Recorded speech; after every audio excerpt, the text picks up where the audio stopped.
Assalamualaikum. Selamat pagi. Sehat ya? Oke, sebelum kita mulai pembelajaran hari ini, ada kalanya kita berdoa terlebih dahulu. Silahkan untuk ketua kelasnya memimpin untuk berdoa. Semua siap. Mari berdoa menurut agama dan kepercayaan masing-masing. Berdoa mulai.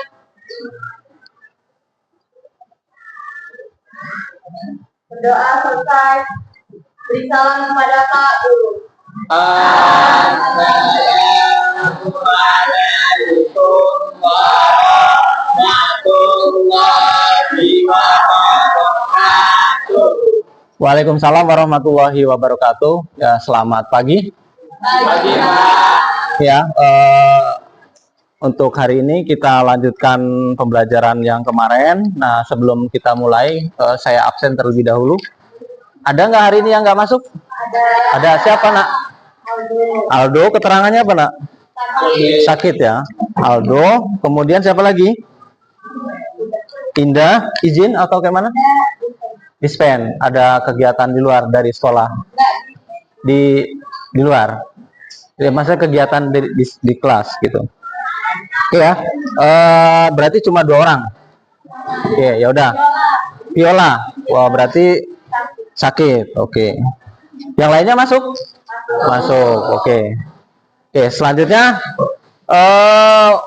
kemarin kan kita sudah belajar tentang algoritma pemrograman. Nah, untuk materi hari ini kita belajar tentang, tolong nanti perhatikan ke depan, nak ya, tentang nah, untuk materi hari ini yang kita bahas tentang pengoperasian, pengaplikasian dan kolaborasi perangkat kecerdasan artifisial. Nah, ini. Nah, di sini tujuan pembelajarannya adalah memahami cara kerja perangkat kecerdasan artifisial atau AI. Yang selanjutnya mengidentifikasi aplikasi AI dalam kehidupan sehari-hari. Selanjutnya menerapkan kolaborasi perangkat AI dalam menyelesaikan permasalahan nyata. Kemudian menumbuhkan sikap kolaboratif, kreatif, dan bertanggung jawab dalam menggunakan AI. Next ya. Di sini ada pengoperasian perangkat AI. Yang pertama, pengertian dari AI, kemudian menjalankan perangkat lunak atau hardware berbasis AI. Nah, jadi di sini AI juga ada perangkat lunaknya, ada juga perangkat kerasnya atau hardware. Seperti komputer juga kan ada perangkat lunaknya, ada perangkat kerasnya juga. Contohnya di sini ada asisten virtual.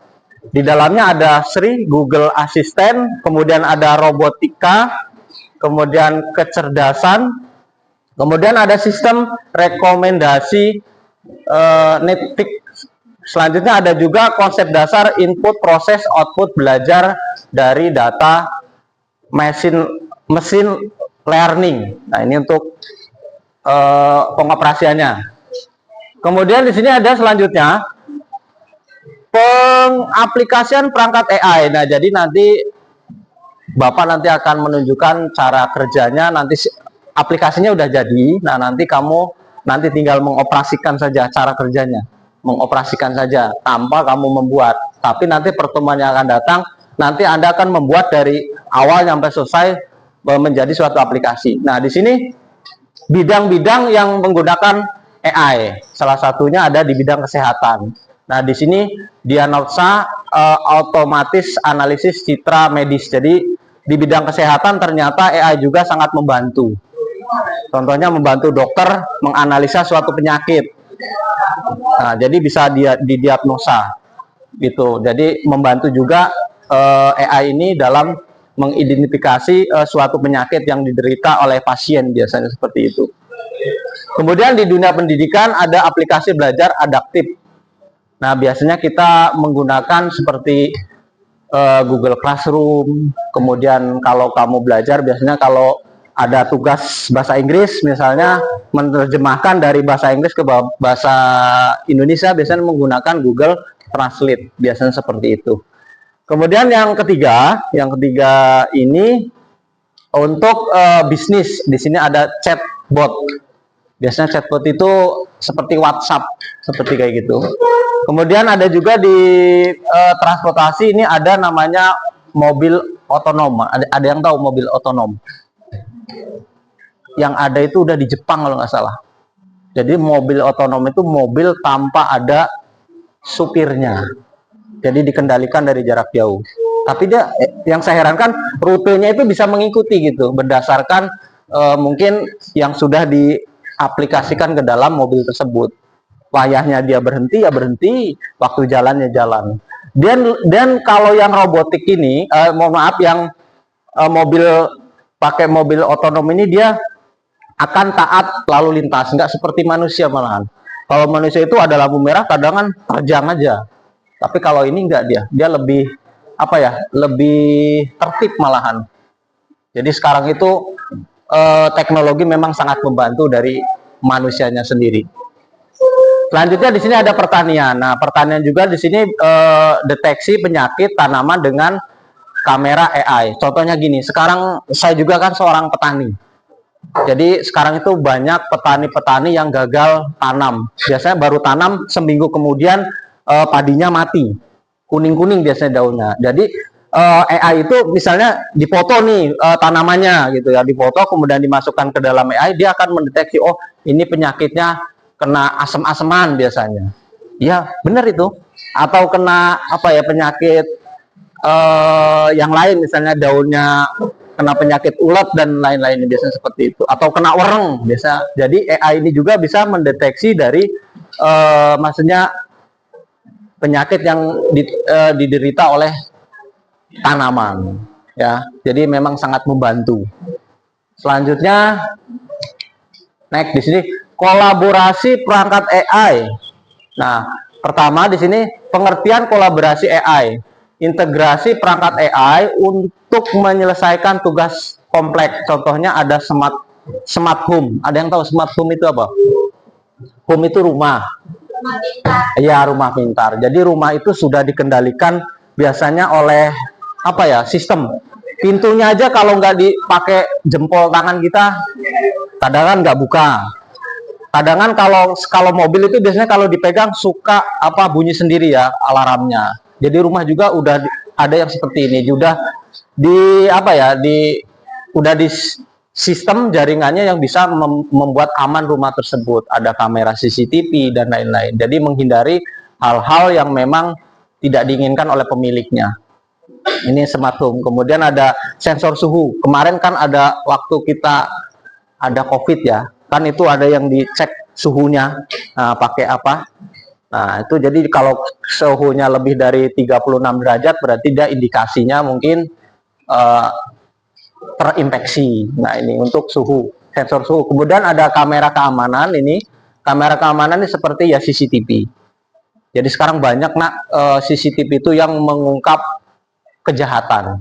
Baik itu pencurian, pembunuhan dan lain-lain. Banyaknya biasanya kepolisian ngambil data dari sini, dari kamera CCTV. Jadi itu memang AI ini sangat membantu. Kemudian ada juga nih smart city, kamera lalu lintas, cuaca, lampu lalu lintas. Nah ini kalau untuk lampu lalu lintas lah saya ini kan, ini untuk lampu lalu lintas. Bagaimana kalau memang lampu lalu lintas itu mati berbarengan? Mungkin kalau di kota itu bisa tumburan. Dan itu yang lebih canggihnya kan itu dia mengatur beberapa menit kemudian jalan yang ini lampu biru, nah yang ini merah berhenti. Nah itu kan otomatis. Jadi kita sebagai satlantasnya atau yang mengoperasikan itu tinggal memantau saja. Jadi memang AI itu sangat membantu. Dan sekarang juga ada yang namanya e-tilang yang menggunakan kamera. Jadi kalau kamu melanggar, secara otomatis plat BE-nya terekam sama kamera tersebut. Jadi dia akan mendeteksi oh kamera nomor plat ini, namanya ini kan. Secara otomatis besoknya kamu akan dapat surat panggilan atau tilang dari kepolisian. Nah itu AI, jadi sangat membantu tanpa seorang polisi menilang di jalan. Jadi secara otomatis, intinya seperti itu. Next ya, selanjutnya ya. Nah di sini tantangan dan etika. Nah ini tantangannya. Mohon maaf ya, dengan kemajuan teknologi saat ini, kadang saya bukan merasa gimana ya. Ya kita sebagai manusia memang harus mengikuti teknologi, tapi terkadang di sini ada tantangan. Yang pertama ada namanya privasi dan keamanan data. Misalnya kita mau daftar Facebook ya, mau daftar IG, biasanya kan kita di situ ngetikkan nick, nama lengkap dan seterusnya. Nah itu biasanya suka salah gunakan. Nah hati-hati di sini. Makanya ada namanya kode OTP. Dan kode OTP tersebut itu jangan dikasihkan ke orang lain. Kalau dikasihkan ya mungkin bisa disalahgunakan. Apalagi namanya KTP. Nah KTP itu biasanya bisa buat pinjaman online. Apalagi sekarang lagi gempar-gemparnya game online, ya. Nah itu hati-hati. Di situ kan kita tetap harus punya akun, memasukkan nama kita, nick kita dan seterusnya. Nah biasanya privasi ini keamanannya biasanya yang suka disalahgunakan sama pihak-pihak tertentu lah, intinya seperti itu. Kemudian di sini ketergantungan pada AI. Saya pribadi nggak usah lah kamu orang. Kayaknya sehari kalau nggak megang HP kayaknya kayak mana gitu, kayak orang apa ya? Gitu loh. Kayak nggak makan sehari kadang rasanya. Apalagi yang biasa TikTokan atau Twitteran itu kayaknya gimana? Apalagi sekarang kan dari pihak ini kan untuk HP kan sudah dibatasi, makanya jadi hal-halnya di sini ya ada sisi positifnya, ada sisi negatifnya di bagian ketergantungan pada AI ini. Contohnya begini, misalnya kamu dapat tugas bahasa Inggris, menerjemahkan bahasa Inggris ke bahasa Indonesia. Kalau zaman saya dulu itu menggunakan namanya kamus. Misalnya bu gurunya ngasih tugas ini, kasih. Nah kalau sekarang kan mudah, dipermudah dengan adanya AI ini. Kamu masuk ke Google Translate, ketikkan saja, langsung keluar jawabannya. Ya kan? Mempermudah, tapi juga di balik itu ada juga sisi negatifnya. Kadang nggak ada yang nyantol gitu loh. Makanya secara ini harus penggunaannya yang baik. Jangan cuma untuk copy paste saja. Jadi tetap harus belajar. Tuh. Selanjutnya di sini ada potensi pengangguran teknologi. Nah, ini salah satunya. Udah pasti, nak. Kalau untuk pengangguran dengan adanya teknologi sangat banyak. Contohnya dengan era teknologi saat ini, dulu kan sebelum ada Shopee, ada Lazada, toko-toko itu ya yang mungkin yang ada di pasar-pasar, itu kan banyak kalau orang lebaran itu datang ke pasar beli baju ini dan itu, peralatan sepatu dan lain-lain. Kalau memang tahun ajaran baru biasanya beli buku berpak-pak. Dengan sekarang ini, dengan adanya Shopee, Lazada, orang tinggal milih mau yang harga berapa, kualitasnya yang bagaimana, tanpa kamu berdesak-desakan ke pasar. Nah, dengan adanya AI itu tadi atau Shopee itu tadi, kamu tinggal pesan sambil tiduran saja, datang sendiri, paket gitu kan, tinggal dibayar, mempermudah gitu. Tapi di situ ada sisi negatifnya juga.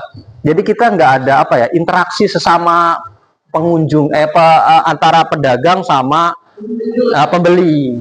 Kalau di pasar kan misalnya nawarin 100.000, kurangin sih bu, kita beli 2. Kalau itu kan nggak bisa. Paling kalau di Shopee itu pas ada promo, ada diskon. Dan kita kadang kalau di aplikasi, pembelian di aplikasi, biasanya suka kita tertipu antara barang yang di-upload atau yang dipajang di media sosialnya itu kadang tidak sesuai dengan barang yang kita terima. Kelemahannya di situ untuk AI ini, yang di bagian potensi mengurangi tadi. Kenapa bisa mengurangi? Yang dulunya kita di pasar kita bisa beli langsung, kan orang berbondong-bondong, sekarang di rumah aja. Banyak di daerah saya juga itu di pasar itu hanya tinggal beberapa kios yang jualan pakaian. Kebanyakannya yang jualan sayuran sekarang itu. Bisa lah kamu perhatikan di sana. Karena kalau untuk sayuran mungkin kalau di online kan, sebagian pun ada yang di online kan. Mau beli jengkol lah, mau beli pete lah, mau beli bawang lah, sekarang juga udah di online kan. Nah itu kan akan mengurangi pengangguran lah, atau menambah pengangguran, bukan mengurangi. Yang tadinya bisa jualan di pasar, kok sepi, akhirnya kan secara otomatis dia gulung tikar atau berhenti. Nah makanya di sini kita harus tetap bisa bersaing. Nah kemudian di bagian bawah ini ada namanya etika penggunaan AI. Nah, makanya di sini, nah, saya sebagai guru TIK atau guru informatika, saya sering menyampaikan hati-hati dalam bermedia sosial. Apalagi Anda mengunggah video, gambar, foto yang berbau-bau, ya Anda udah besar-besar lah intinya. Udah paham mana yang baik, mana yang buruk. Hati-hati, karena sekarang ada namanya undang-undang IT. Ya, memang kebebasan berhak bermedia sosial, setiap warga mempunyai hak, tapi tetap harus ada batasannya. Jangan semaunya. Ya. Jadi jangan mentang-mentang ini asal kirim, akhirnya viral. Mending viralnya yang bagus. Kalau viralnya yang jelek, kayak gimana? Makanya kalau kita mau upload suatu gambar atau video ke media sosial, dipikir-pikirkan dulu hal tersebut baik dan buruknya. Jangan sampai nanti tersebar sudah dilihat jutaan orang, akhirnya kena dampak. Ya tahu sendiri namanya netizen. Kalau udah komentar kan pedes-pedes biasanya. Apalagi viral sampai yang hal-hal yang berbau sara atau berbau kejahatan datang ke rumah nanti. Banyak kejadian. Makanya saya berpesan, hati-hati. Silakan bermedia sosial, tapi jangan sampai kebablasan. Oke, ya. Next selanjutnya. Di sini ada yang untuk kebaikan. Nah, kebaikannya banyak. Itu tadi mempermudah. Kalau zaman dulu, kalau kita mau ngeprint satu lembar, itu atau mau ngetik, zaman belum ada mesin printer, nah itu kan ketik dulu satu-satu gitu, baru keluar satu, ngetik lagi. Kalau sekarang udah diketik di office, satu lembar itu kalimatnya atau suratnya bisa di print beratus-ratus lembar. Kalau zaman dulu sebelum ada AI ini ya sangat susah, harus selembar-selembar. Nah, kita mau ngirim pos, kita mau ngirim kabar nih ke Jawa, intinya kabar kita di sini itu melalui pos, seminggu kemudian baru datang. Kalau sekarang nggak nyampe 5 menit kayaknya, kirim aja pakai WhatsApp. Kabar saya orang tua kita sakit, ibu datang ke sini gitu, atau kakak datang ke sini nengok ibu misalnya. Secara otomatis cepat dia datang. Itulah teknologi, itulah AI. Kalau zaman dulu nggak, nah harus ke pos dulu, beli materai dulu, isi dulu pakai surat. Nah, kalau sekarang pakai pesan langsung, bisa menggunakan email, bisa menggunakan chatbot itu tadi, WhatsApp, bisa pakai Facebook juga bisa.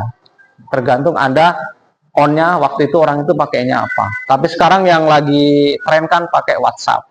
Bisa telepon, bisa video call, bisa. Jadi sangat cepat kita mengabari sesuatu hal yang kita terjadi menggunakan AI ini.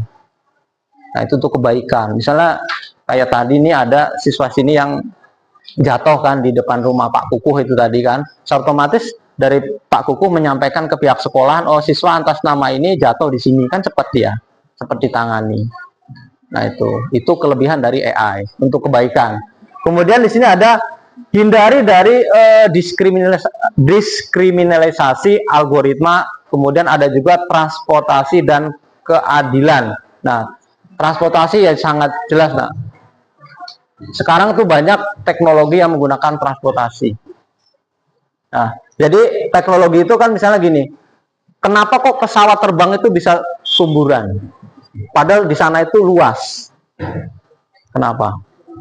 Karena dia tuh masih menggunakan sinyal, ya kan? Menggunakan sinyal teknologi. Nah, kalau sinyalnya mati atau operator yang di sana mengendalikan AI-nya itu atau mengendalikan komputernya itu, servernya mati, ya udah, entah parkirnya di mana, jatuhnya di mana. Nah, itu dari transportasi aja menggunakan. Kemudian ada keadilan. Nah, sekarang kadang ada seseorang yang di apa ya?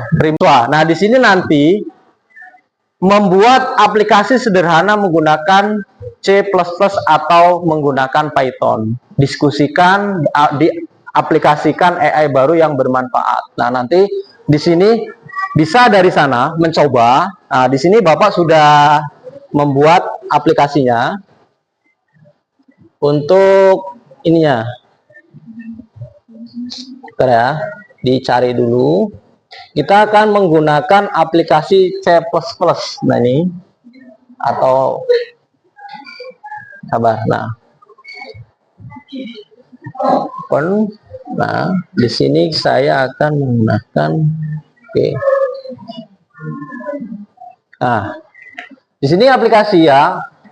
Nanti silakan Anda maju satu-satu, bisa dari sana ke sini seterusnya.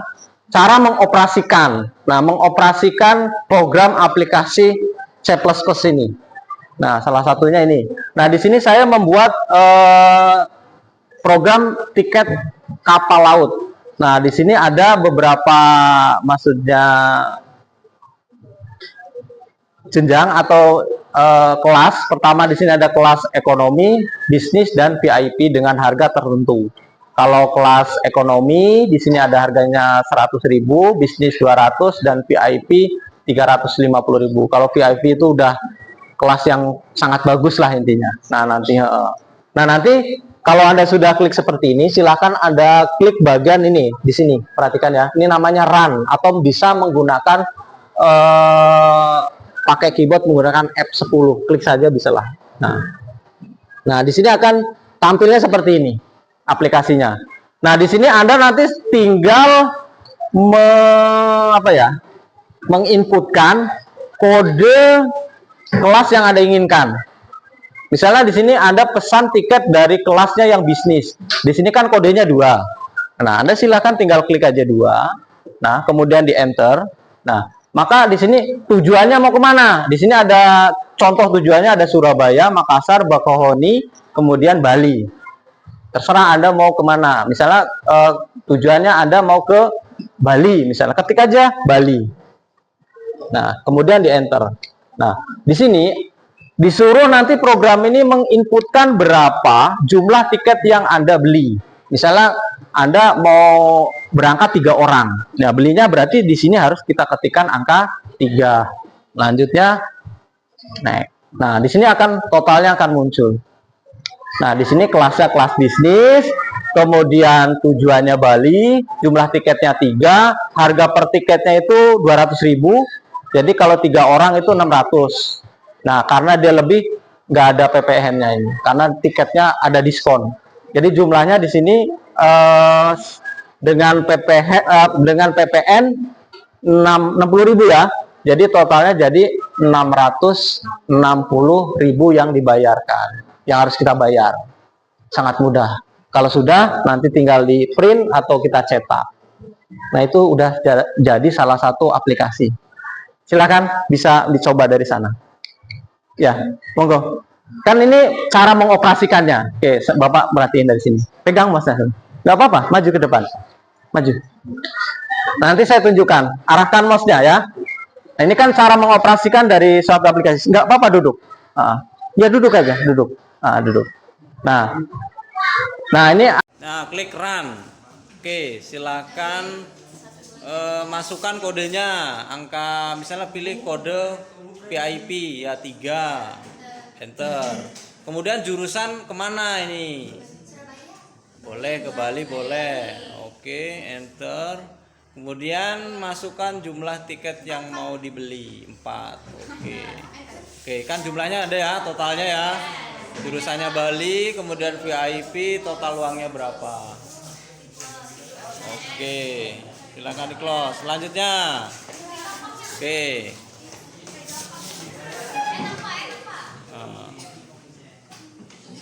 Di run ya, run. Ya.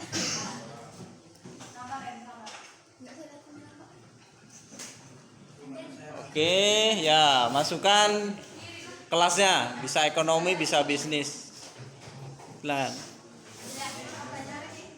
Oke, VIP juga ya. Oke, enter. Jurusannya serah, jurusannya mau kemana? Bakauheni. Oke, enter. Oke, jumlah tiketnya berapa? 5. Oke, selesai. Next, selanjutnya.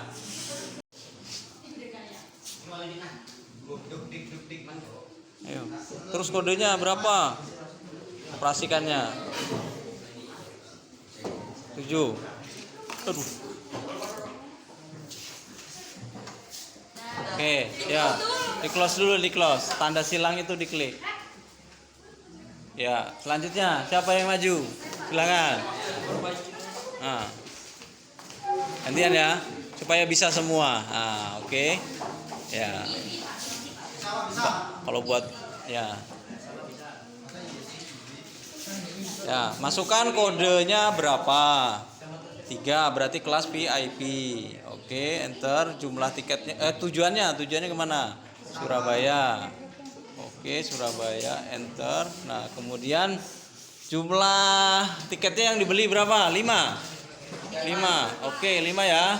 Ya, totalnya jadi kapalnya VIP kelasnya ya. Tujuannya Surabaya, jumlah tiketnya 5. Oke, close. Oke, lanjutkan yang lainnya.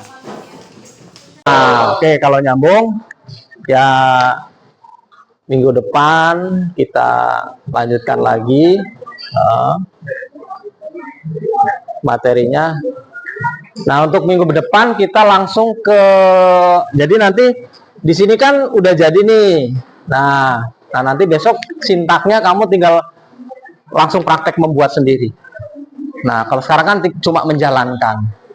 Oke, untuk hari ini saya cukupkan. Nah, jangan lupa ya untuk tugas di rumah. Nah, nanti silakan nanti Anda kerjakan halaman 7 ya buat percobaan di rumah.